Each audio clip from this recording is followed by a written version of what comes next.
বেআইনি অস্ত্র কারবারের বিরুদ্ধে অভিযান চালিয়ে বড়সড় সাফল্য পেল রাজ্য এসটিএফ। বিহারের মুঙ্গের জেলার একটি অস্ত্র কারখানার পান্ডাও ধরা পড়েছে। একাধিক বেআইনি আগ্নেয়াস্ত্র কার্তুজ সহ তাকে আসানসোলের পলাশডিহার কাছ থেকে গ্রেফতার করা হয়েছে। ধৃতের নাম মোহাম্মদ ফিরদৌস আলম ওরফে লাড্ডু।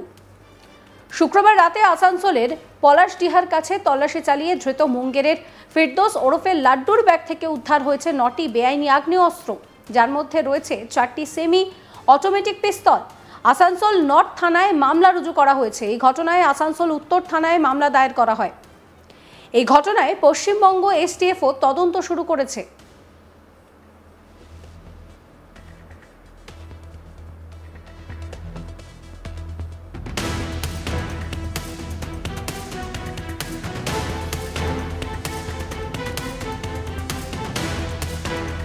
যে অস্ত্রগুলো বাজেয়াপ্ত করা হয়েছে সেই সম্পর্কে এবার আপনাদেরকে একটু বলি।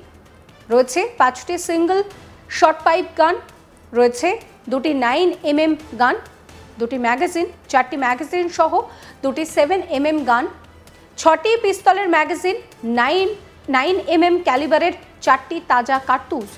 সূত্র মারফত জানা গিয়েছে যে গ্রেফতার হওয়া ব্যক্তি বিহারের মুঙ্গের জেলার বাসিন্দা। তার গ্রামে উন্নত মানের আগ্নেয়াস্ত্র তৈরি হতো আর সে তার সঙ্গে জড়িত। এরপর পশ্চিমবঙ্গের বিভিন্ন ক্লায়েন্টের কাছে সেগুলোকে বিক্রি করা হতো। প্রতিবারই অন্যের হাত দিয়ে তা পাঠানো হতো। এবার তিনি নিজেই সেই অস্ত্র কারবার এগিয়ে নিয়ে যাওয়ার জন্য বাংলায় এসেছিলেন অস্ত্রকে দিতে। আর বাংলায় এসটিএফ এর কাছে আগে থেকেই খবর ছিল। সেই খবরের ভিত্তিতে পুলিশ তাকে গ্রেফতার করেছে।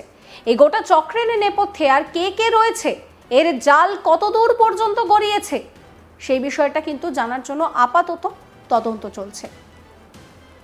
এই নিয়ে আমার কলিগ রাজেশ সাহা একটি রিপোর্ট দিয়েছেন, সেই রিপোর্ট রইল আপনাদের জন্য। এবার পশ্চিমবঙ্গ পুলিশের এসটিএফ এর হাতে ধরা পড়ল বিহারের মুঙ্গেরের অস্ত্র পাচার চক্রের অন্যতম পান্ডা। পুলিশ সূত্রে দাবি যে মুঙ্গেরে যে দীর্ঘদিন ধরে আগ্নেয়াস্ত্র যে পাচার চক্র চলছে, সেই পাচার চক্রের অন্যতম পান্ডা যার নাম মোহাম্মদ ফিরদৌস আলম, তাকে গ্রেপ্তার করেছে পশ্চিমবঙ্গ পুলিশের এসটিএফ। আসানসোল থেকে গ্রেপ্তার, যেটা পুলিশ সূত্রে দাবি যে বৃহস্পতিবার এবং শুক্রবার যে রাত, সে রাতের মধ্যবর্তী রাতে বিশেষ অভিযান চালিয়ে আসানসোলের পলাশডিহা থেকে তাকে গ্রেপ্তার করেছে পশ্চিমবঙ্গ পুলিশের এসটিএফ এর কর্তারা। যেটা এসটিএফ সূত্রে দাবি যে এই মোহাম্মদ ফিরদৌস আলম সে বহু বছর ধরে বিহারের মুঙ্গেরের একটি গ্রামে সে আগ্নেয়াস্ত্র কারখানা খুলে বসেছিল এবং তার কারখানায় অত্যন্ত অত্যাধুনিক আগ্নেয়াস্ত্র তৈরি হতো। সেখান থেকে সেমি অটোমেটিক পিস্তলস সেখানে তৈরি হতো এবং সেই পিস্তল সহ আগ্নেয়াস্ত্র এবং গুলি সেখানে তৈরি হয়ে বিহার শুধু নয়, পশ্চিমবঙ্গের বিভিন্ন জেলায় পৌঁছে যেত, বিভিন্ন রাজ্যে সে আগ্নেয়াস্ত্র সরবরাহ করতো। এই ফিরদৌস দীর্ঘদিন ধরে চালাচ্ছিল এই আগ্নেয়াস্ত্রের রমরমা বাজার চলছিল এবং এই ফিরদৌসের হাত ধরে কিন্তু আগ্নেয়াস্ত্র পাচার চক্র গজিয়ে উঠেছিল মুঙ্গের থেকে, যার উৎপত্তি এবং বিভিন্ন রাজ্যে ছড়িয়ে পড়েছিল তার এই চক্র। এবং দীর্ঘদিন ধরেই কিন্তু পশ্চিমবঙ্গে তার কারখানায় তৈরি আগ্নেয়াস্ত্র সাপ্লাই করা হচ্ছিল। গোপন সূত্রে খবর পেয়েছিল পশ্চিমবঙ্গ পুলিশের এসটিএফ এবং সেই খবর পাওয়ার পর এসটিএফ এর গোয়েন্দারা এর আগেও অনেকজনকে গ্রেপ্তার করেছিল আগ্নেয়াস্ত্র সহ। বিহার এবং ঝাড়খণ্ডের অনেক জায়গায় আগ্নেয়াস্ত্র কারখানার হদিশ মিলেছিল এবং সেই তদন্ত চালাচ্ছিল পশ্চিমবঙ্গ পুলিশের এসটিএফ। অবশেষে গোপন সূত্রে খবর পায় যে আসানসোলের কাছে এই ফিরদৌসের আসার কথা, আগ্নেয়াস্ত্র হ্যান্ডওভার করার কথা। গোপন সূত্রে খবর পেয়ে বৃহস্পতিবার সেই ঘটনাস্থলে পৌঁছে যায় পশ্চিমবঙ্গ পুলিশের এসটিএফ এর কর্তারা। সেখানে পৌঁছে গোপনে নজরদারি চালানো হচ্ছিল। যেটা এসটিএফ সূত্রে দাবি, আসানসোল নর্থ থানার অন্তর্গত পুরনো পেট্রোল পাম্পের উল্টো দিকে, পুরনো সিমেন্ট যে কারখানা রয়েছে তার উল্টো দিকে যে পেট্রোল পাম্প রয়েছে তার পাশেই ফাঁদ পেতে বসেছিলেন এসটিএফ এর গোয়েন্দারা সাদা পোশাকে এবং সেই ফাঁদে কিন্তু পা দিয়ে ফেলে ফিরদৌস। যেটা পুলিশ সূত্রে দাবি যে ফিরদৌস, মোহাম্মদ ফিরদৌস আলম মুঙ্গেরের এই অস্ত্র পাচার চক্রের অন্যতম পান্ডা। সে যখনই সেখানে গিয়ে পৌঁছয়, এসটিএফ এর হাতে আটক হয়ে যায়, এসটিএফ এর ফাঁদে সে পা দেয়, তাকে আটক করে শুরু হয় জিজ্ঞাসাবাদ এবং সার্চ অপারেশন শুরু হয়। এবং যে সার্চ শুরু হয় সেই তল্লাশি অভিযানে তার কাছ থেকে কিন্তু উদ্ধার হয়েছে আগ্নেয়াস্ত্র সম্ভার। যেটা এসটিএফ সূত্রে দাবি, তার কাছ থেকে 9টি বন্দুক উদ্ধার হয়েছে, যার মধ্যে 4টি কিন্তু সেমি অটোমেটিক পিস্তল বলে এসটিএফ সূত্রে দাবি। এছাড়াও 14 রাউন্ড গুলি এবং 6টি ম্যাগাজিন তার কাছ থেকে উদ্ধার হয়েছে। এসটিএফ সূত্রে খবর যে এই মোহাম্মদ ফিরদৌস আলম তার কাছ থেকে তার কাছ থেকে উদ্ধার হয়েছে দুটি 9mm পিস্তল, তার কাছ থেকে উদ্ধার হয়েছে দুটি 7mm পিস্তল, এবং তার সঙ্গে 9mm পিস্তলের সঙ্গে কিন্তু দুটি ম্যাগাজিনও পাওয়া গেছে। 7mm পিস্তলের সঙ্গে 4টি ম্যাগাজিন পাওয়া গেছে, অর্থাৎ দুটি 9mm, দুটি 7mm পিস্তল এবং 4টি ম্যাগাজিন, 6টি ম্যাগাজিন পাওয়া গেছে।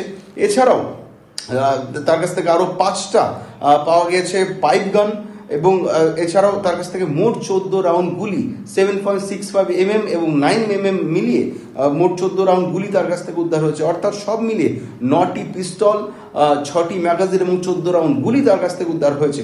এরপরেই কিন্তু তারপরে গোটা চক্র ফাঁস হয়ে যায় এবং এই মোহাম্মদ ফিরদৌস আলমকে গ্রেপ্তার করে পশ্চিমবঙ্গ পুলিশের এসটিএফ এবং আসানসোল নর্থ থানায় এসটিএফ এর অভিযোগের ভিত্তিতে একটি মামলা রুজু হয়। বিএনএস এর পাশাপাশি ভারতীয় অস্ত্র আইন বা ইন্ডিয়ান আর্মস অ্যাক্টে তার বিরুদ্ধে এফআইআর রেজিস্টার করা হয়। পশ্চিমবঙ্গ পুলিশের এসটিএফ এর কর্তার অভিযোগের ভিত্তিতে আসানসোল নর্থ থানায় তার বিরুদ্ধে একটি এফআইআর রুজু হয় এবং সেই এফআইআরে গ্রেপ্তার করা হয়েছে মোহাম্মদ ফিরদৌস আলমকে।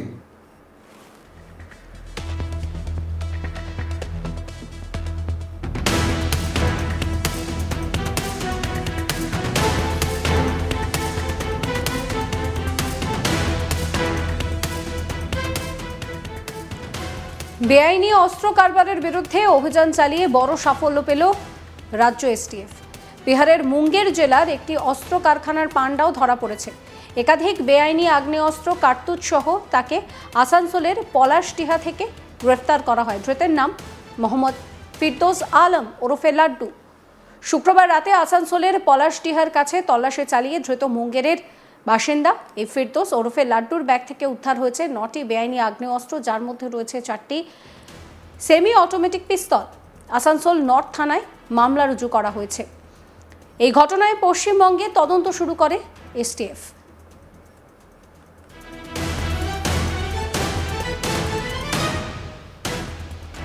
যে অস্ত্রগুলো বাজেয়াপ্ত করা হয়েছে তার মধ্যে রয়েছে 5টি সিঙ্গেল শট পাইপ গান, 2টি 9mm গান, 2টি ম্যাগাজিন, 4টি ম্যাগাজিন সহ 2টি 7mm গান, 6টি পিস্তলের ম্যাগাজিন, 9mm ক্যালিবারের 4টে তাজা কার্তুজ। জানা গিয়েছে যে এই ব্যক্তি বিহারের মুঙ্গেরের বাসিন্দা। তার গ্রামে সে আগ্নেয়াস্ত্র তৈরি করত এবং পশ্চিমবঙ্গের বিভিন্ন ক্লায়েন্টের কাছে তা বিক্রি করত। প্রত্যেকবার অন্যের হাত দিয়ে সে অস্ত্র পাঠাতো। এবার সে নিজেই বাংলায় আসে অস্ত্র সরবরাহ করতে। আর আগে থেকেই এসটিএফ এর কাছে খবর ছিল, সেই খবরের ভিত্তিতে তাকে গ্রেফতার করে পুলিশ।